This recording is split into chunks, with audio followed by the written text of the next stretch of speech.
Shalom peuple de Dieu, shalom bien-aimés frères et sœurs en Christ, chers auditeurs de la radio TV, Éveil charismatique catholique, la voix de la Trinité. Je vous salue dans le puissant et précieux nom de notre Seigneur Jésus-Christ. Je souhaite la bienvenue à votre tonus matinal. Mon nom est frère Afi, bien-aimés. J'aimerais partager avec vous la parole de Dieu aujourd'hui qui est tirée de Luc 17. Luc 17 à partir du verset 12. Luc 17, verset 12.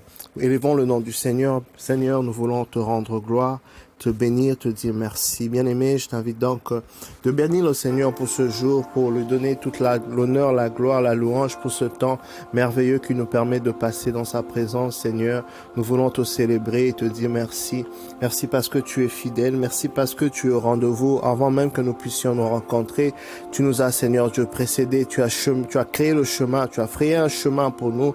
Nous voulons te rendre gloire, Yahweh, te dire merci. Nous voulons, Seigneur Dieu, reconnaître tes bienfaits, reconnaître ta bonté, ta fidélité, Seigneur, ton amour envers nous, Seigneur, toi qui ne nous juges point, toi qui es miséricordieux envers nous, toi qui nous fais grâce, Seigneur, nous revenons à toi, la source de notre vie en ce matin, reconnaître que tu es Dieu, le Dieu tout-puissant, le Dieu très haut, El Elyon, le Dieu tout-puissant, El Shaddai, nous te célébrons, Seigneur, El Sabaoth, toi qui combats, Seigneur, nos combats, l'Éternel des armées, c'est toi, tu nous donnes des victoires, El Nissi, nous venons reconnaître ta puissance, ta main droite qui agit en notre faveur.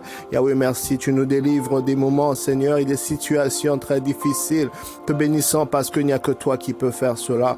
Merci parce que tu as ton attention, Père éternel Dieu, envers nous. Oh, de manière continue, de manière soutenue, car la Bible déclare que tu gardes nos noms sous la paume de tes mains, Seigneur. Tu nous vois constamment. Oh, Yahweh, nous voulons te dire merci pour cela. Merci pour Christ qui est mort pour nous sur la croix, pour le don du Saint-Esprit que tu nous as fait. Seigneur, tu nous as pas laissés orphelins, mais tu as pris soin de nous. Tu continues à prendre soin de nous. Et Père, tu nous as dotés du Saint-Esprit pour nous aider, pour nous assister. Saint-Esprit, nous voulons te bénir, t'inviter, reconnaître ta présence parmi nous et te demander de saturer l'atmosphère spirituelle et physique au nom puissant de Jésus.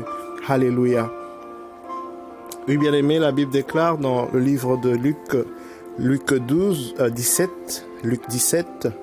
à partir du verset 12, il entrait dans un village quand 10 lépreux vinrent à sa rencontre, se tenant à distance. Ils lui crièrent: Jésus, Maître, aie pitié de nous. Voyant cela, il leur dit: allez vous montrer aux prêtres. Et pendant qu'ils y allaient, ils furent guéris. Se voyant guéris, l'un d'eux revint, rendant gloire à Dieu à haute voix. Il tomba le visage contre terre aux pieds de Jésus et le remercia. Or lui était un Samaritain. Alors Jésus demanda: les 10 n'ont-ils pas été guéris? Où sont les 9 autres? Il n'y a donc eu que cet étranger pour revenir et rendre gloire à Dieu. Jésus lui dit: relève-toi et va ton chemin, ta foi t'a sauvé. Alléluia. Bien-aimés, aujourd'hui, au Canada, c'est la fête de l'Action de grâce. Je profite donc pour souhaiter à nos chers auditeurs du Canada une bonne fête d'Action de grâce. Happy Thanksgiving, comme on le dit en anglais. C'est vraiment un temps particulier, donc je choisis ce temps pour parler de l'Action de grâce à travers ce texte en ce jour, pour nous souligner combien est-ce que l'action de grâce est vraiment au cœur de notre Seigneur. Comment est-ce qu'il prend cela à cœur? Comment est-ce qu'il considère cela? Parce que de toutes les personnes que Jésus avait guéries, c'est comme un investisseur. Vous savez, quand un investisseur investit son bien, son argent, il s'attend à ce qu'on appelle un retour en investissement. Donc quand le Seigneur fait une action puissante dans ta vie, comme c'était le cas des 10 lépreux, quand le Seigneur initie une action, bien aimé, c'est parce que le Seigneur a investi son action en toi et il s'attend à un retour fructueux, un retour, n'est-ce pas, qui est de qualité. C'est-à-dire l'action que le Seigneur initie dans ta vie doit t'emmener à une relation beaucoup plus profonde avec le Seigneur à travers l'action de grâce. Parce que c'est quand tu es reconnaissant envers ce que le Seigneur a fait pour toi que ça te donnera le désir de aller encore plus vers lui, de le découvrir encore plus. Parce que tu seras content, réjoui de ce que le Seigneur, n'est-ce pas, a fait. Donc, toute action que le Seigneur mène dans ta vie, bien aimé, ce n'est pas anodin, ce n'est pas un fait du hasard. Mais le Seigneur veut t'emmener dans une nouvelle dimension de relation avec lui. Le Seigneur veut t'emmener dans une nouvelle dimension d'adoration avec lui.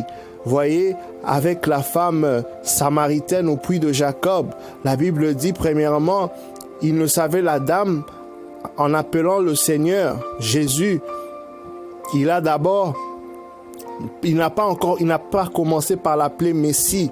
Il n'a pas commencé par l'appeler prophète, n'est-ce pas? Il a commencé par l'appeler juif tout d'abord, parce qu'il ne le connaissait pas Dieu. Mais une fois que le Seigneur l'a révélé qu'elle avait 5 maris, et puis que, n'est-ce pas, cette fois-ci, la personne avec qui elle est n'était pas son mari, c'est par là que la femme a dit le nom prophète. Elle a changé de dimension.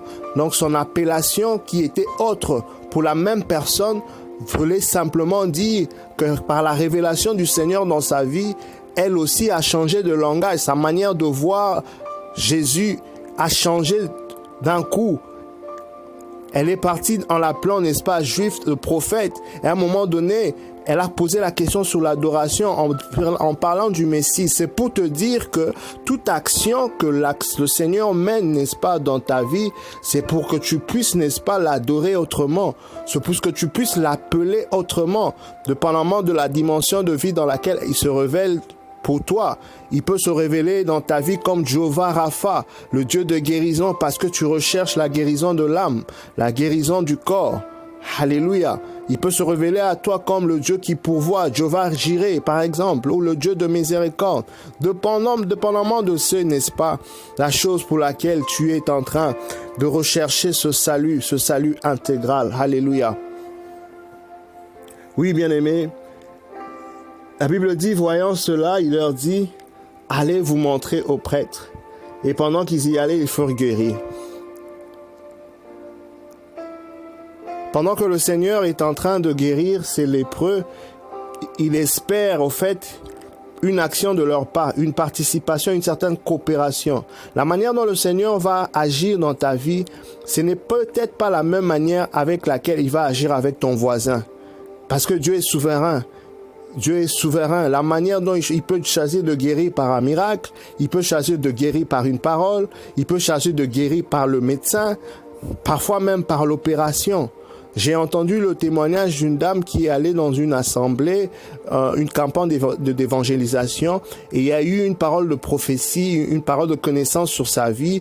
Elle devait avoir, n'est-ce pas, une opération, et la parole disait qu'elle est guérie, mais elle devait quand même aller faire cette opération.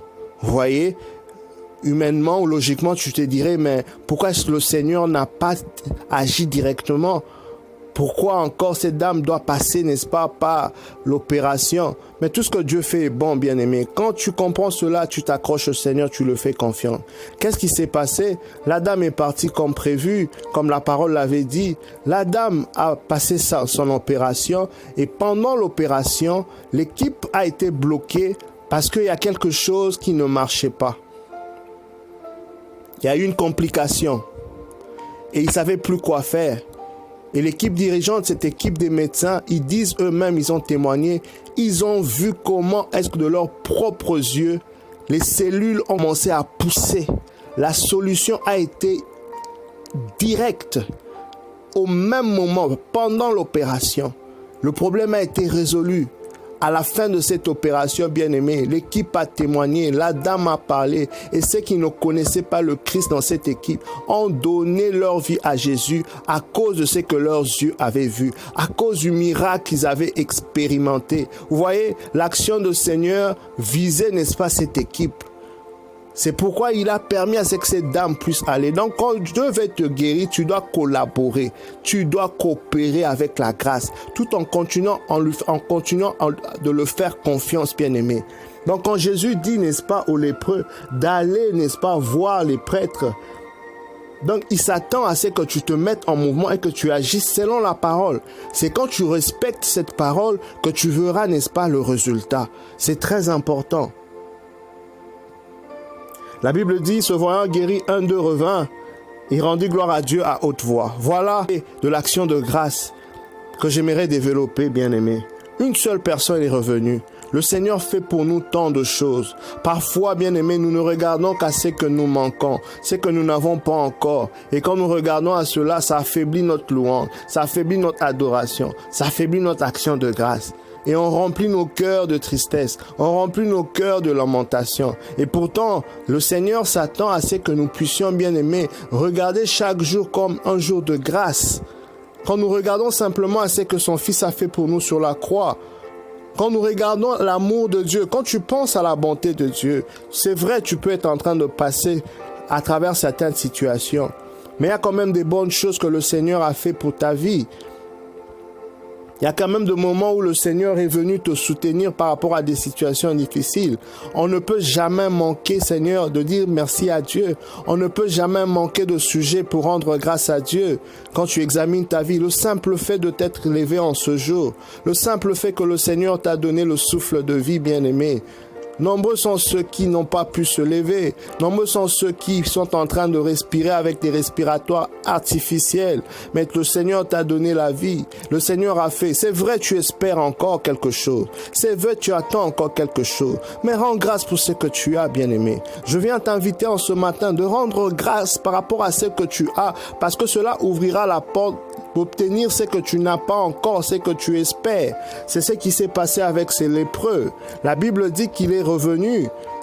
Et non seulement qu'il a eu la guérison, mais le Seigneur a dit, vois, ta foi t'a sauvé. C'est-à-dire que le processus pour lui avait commencé comme les autres, mais les autres ne sont pas revenus. Mais lui, il est revenu continuer le processus que le Seigneur avait commencé. Et à cause de sa persévérance, à cause de sa reconnaissance, à cause de son action de grâce, le Seigneur a pu compléter le travail jusqu'au bout. Il a obtenu le salut intégral en tout. Il a été sauvé. La guérison, c'est une chose, mais il a subi une transformation beaucoup plus profonde, une transformation de son cœur. C'est très important, bien-aimé, de rendre grâce à Dieu, de revenir à Dieu et de dire merci en toutes choses. La Bible dit, rendez grâce en toutes choses et soyez joyeux. Le Seigneur sait pourquoi il veut que cela soit ainsi. Parce qu'en le faisant, ça nous permet d'accéder à notre prochaine bénédiction. Ça nous permet d'accéder à notre prochaine élévation. Ça nous permet d'accéder à la prochaine chose que le Seigneur a prévue pour nous. Et ça permet, je veux dire, à l'action du Seigneur de continuer. Ça permet à l'action du Seigneur dans ta vie d'être complet. Il ne veut pas, bien-aimé, suspendre ce qu'il a déjà commencé. Je viens donc t'inviter, bien-aimé, à la nécessité, l'urgence de rendre grâce en tout temps. En tout temps, bien-aimé, de rendre grâce, d'en faire, au fait, un style de vie, un mode de vie. Ton langage, ta manière de penser, tes réactions, tes réflexes, quel que soit ce qui se présente devant toi. Bien-aimé, le monde a beaucoup de problèmes. Le problème, ça existera toujours. Les problèmes, il y en aura toujours. Mais tout dépend de ton attitude. Tu dois avoir l'attitude de ce lépreux qui est revenu seul et ne pas avoir l'attitude de 9 autres qui sont partis. C'est comme s'ils n'avaient plus besoin du Seigneur pour continuer leur voie. Mais ce n'est pas ce que le Seigneur recherche. Le Seigneur recherche, n'est-ce pas, un serviteur, une servante fidèle. Le Seigneur recherche cette personne comme David en disant « J'ai trouvé mon serviteur David, l'homme selon mon cœur ». David a connu beaucoup de problèmes, bien-aimés. David a connu beaucoup de peines. Il a connu la galère, il a connu l'exil. Mais pendant ce temps, il avait toujours la louange dans sa bouche, bien-aimé. Il avait toujours l'action de grâce, la reconnaissance par rapport à ce que Dieu avait fait. Tel est le cœur que le Seigneur recherche, bien-aimé. Les problèmes, il y en aura toujours. Les épreuves, ça existera toujours. Parce que Christ nous a prévenus. Vous connaîtrez des tribulations, mais traînez ferme.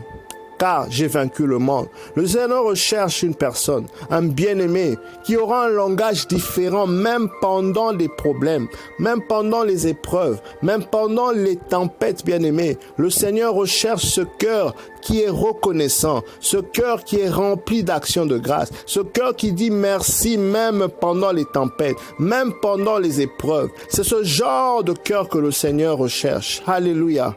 Oui, bien-aimé, je viens t'inviter en ce matin de faire de l'action de grâce un mode de vie, un style de vie, une seconde nature, bien-aimé. Oui, pour avancer le royaume de cieux, pour glorifier le Seigneur. Quand tu le fais, quand tu rends grâce, tu glorifies le Seigneur et tu le permets de rendre encore son action beaucoup plus puissante dans ta vie, beaucoup plus excellente, beaucoup plus profonde dans ta vie. Voilà pourquoi j'ai voulu, bien-aimé, partager avec toi cette parole en ce jour et je prie que le Seigneur remplisse ton cœur, tes pensées, tes paroles d'action de grâce. Oui, en ce jour, oui, que le Seigneur te remplisse et te conduise, bien-aimé, et que le Seigneur lui-même se révèle en toi encore dans d'autres dimensions, qui t'emmène encore de gloire en gloire à cause de cette attitude d'action de grâce, de ces paroles d'action de grâce qui sortent de ton cœur. Sois béni, bien-aimé, et à très bientôt. Bye.